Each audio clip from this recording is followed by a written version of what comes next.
okwongera okugiyisa poliisi. Abakulembeze mu Mpigi basinkanya abatuuze b'ennabyewanga okubeebuuzaako ku tteeka lyebaagala okuyisa mu Mpigi erikwata ku ttaka okukomya okugobaganya abantu. Mu lukiiko luno lwetabiddwamu abakulembeze okuva ku ssentebe wa disitulikiti eno Martin Ssejjemba, omubaka omukyalo wa disitulikiti y'Empigi Teri n'abalala okutuukira ddala ku bassentebe b'ebyalo. Abakulembeze basoose kusomesa abatuuze lwaki bagala okuleeta etteeka lino. Nga tugoberera ssemateeka w'eggwanga lino tulambike ate era tuteekewo bayiro ewaffe mu Mpigi nti nga tonnaba kutunda ttaka lyo sooka otegeeze abaliriko.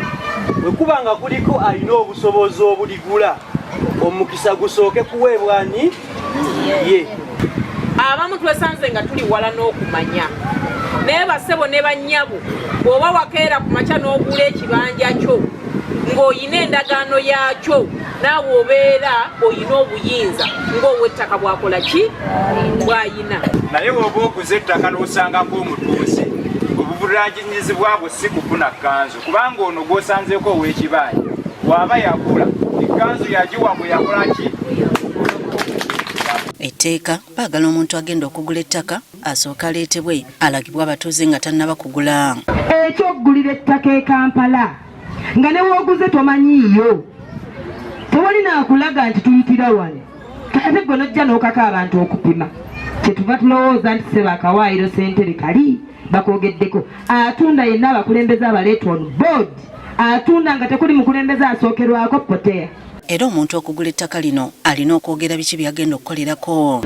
Oba n'omuntu najja n'agulawo n'alundirawo enjuki amazima ddala bwe tubeera nga tetulambise nga naffe tetubadde benkanya n'abantu mu ndagaano naffe wanene okunyweza poliisi eyongera okuteekako omugaso kuba kyokka era nga bwe guli kuwa ettaka n'ow'ekibanja alina okusooka okwebuuza ku nannyini ttaka bw'aba agenda okutunda ekibanja kye. oba landiroodi agambe nti sijja kusobola kugula kibanja kyo kitunde oba siinaawo ssente kati naye omuntu ate gw'oguzizza omupya n'ogenda omwanjirayo wa landiroodi. Hajat Aisha Nakirijja amyuka ssentebe wa disitulikiti eno asabye abantu okuba n'endagaano ku bibanja byabwe. Kyogera nga kiri ku likodi abantu atambula najja wano ng'anoonya RDC n'omugamba musango ki ttaka tulikaayanira walijjawa jjajja yali wa maama wange leeta endagaano eyogera nga tewakola ki leeta chairperson we yakuwandiikirako oba akumanyi sigendangayo.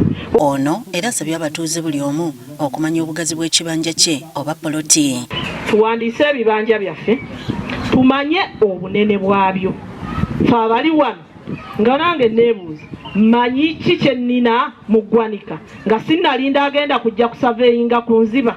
Abatuuze nabo baweereddwa omukisa okubeerako ebibuuzo bye babuuza ebyekuusa ku ttaka. Oba ogula ekibanja at least ne bw'oba oguzeeko kitundu akuwa erikodi ye kwe yafunira ekibanja ekyo ekiramba nabyo ebyo bituyambe okwenyebereza ku ttaka. Amasannyalaze bwe gaali gayita wano ab'ebibanja abantu baasasulwa ssente okusinziira ku tawuni we bali nti oba eno tawuni kanso oba tawuni board naye mmwe nga disitulikiti mulina muwendo ki ku babalirizi nti singa tuba twagadde okwegula yiika ya ssente bwe ziti.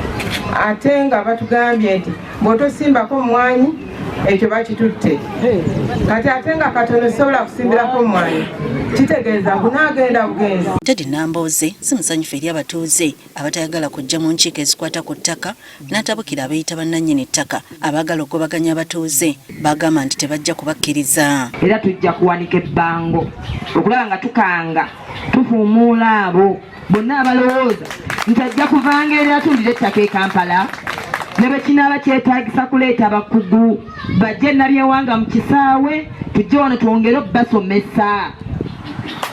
Temugaanirangayo bannange mwatandise okugayaala okuziika ffenna tudduka n'oziika ne mukwano wa mukwano gwa mukwano gwo naye bajja okusomesa ettaka nga mujjayo batono.